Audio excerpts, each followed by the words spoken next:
بسم الله والصلاة والسلام على رسول الله. اللهم إنا نسألك حسن الخاتم. حبايب قلبي، ما تنسوش الاشتراك وتفعلوا زر الجرس واكتبوا لي تعليق حلو. ربنا يسعد قلوبكم يا رب، وشاهدوا الفيديو للآخر. النهارده هعمل معاكم كشري البطاطس يا حبايب، بس بيبقى حلو. هطبخ النهارده كشري البطاطس وجنبه بيض مسلوق بس. حطيت في الحلة كده يا حبايبي شوية زيت، وهحط معلقتين سمنة. السمنة دي والدي اللي جايبها لي، ربنا يديله الصحة يا رب. سمنة بلاش،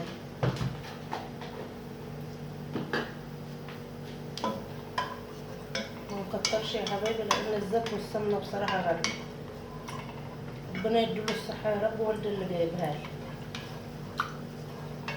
نستنى بس اما تسيح واحط البصل، ادبلها بس، وبعد كده بنضيف البطاطس. بسم الله.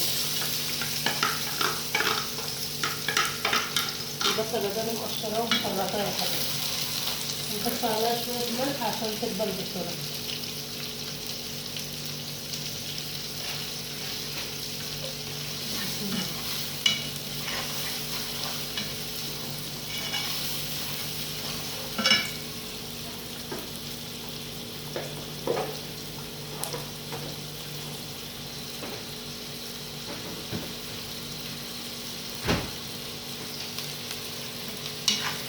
هدبلها يا حبايبي وارجع معاكم تاني.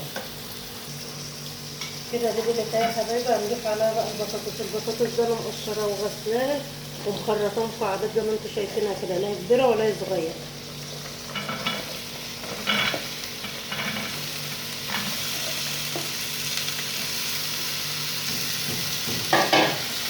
هنشوحها شوية مع البصلة ونحط عليها البهارات يا حبايبي.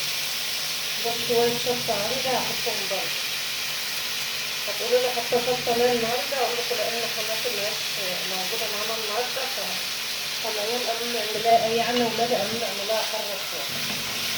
بشوية شطة حاجة مش كتير، يعني محطتش كتير، وشوية كمون وشوية فلفل، والطماطم اللي فارمة فيها يا حبايبي فلفل أحمر وتوم.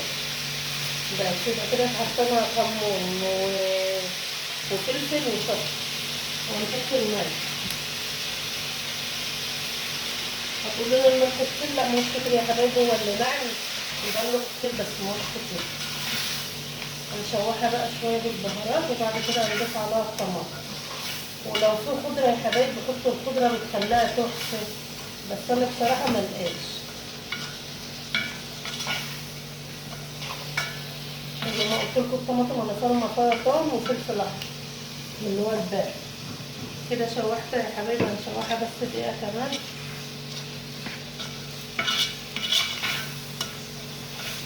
وزي ما قلت لكم هعمل جنبها بيض بس. كده هنحط الطماطم وهزودها كوباية مية يا حبايبي.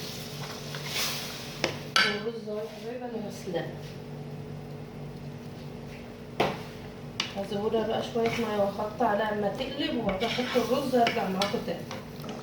رجعت معاكم يا حبايبي كده قلبت اهو، نضيف بقى الرز. بسم الله. والرز ده مغسول يا حبايبي. هتقولوا الطماطم قليلة، المرقة يعني قليلة، لا مش قليلة، لأن الرز ده كان مغسول ومنقوع فشارب مية.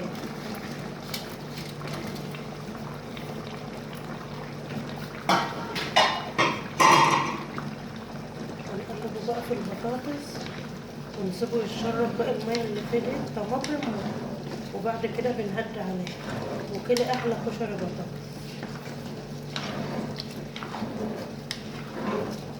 والله بقى لو عندك خضرة محشي بتنقله في حتة تانية. بس يا حبايبي هقلبه بقى كده في بعضه، وبهدي عليه لما بنشف. ما بهديش الا لما بنشف من الميه خالص، وبهدي عليه على العمود صغيره وبسيبه يتلهن مع بعض، وكله احلى كشري ومع البيض مسلوق. بس يا حبايبي اما يتلهن بقى ارجع معاكم تاني.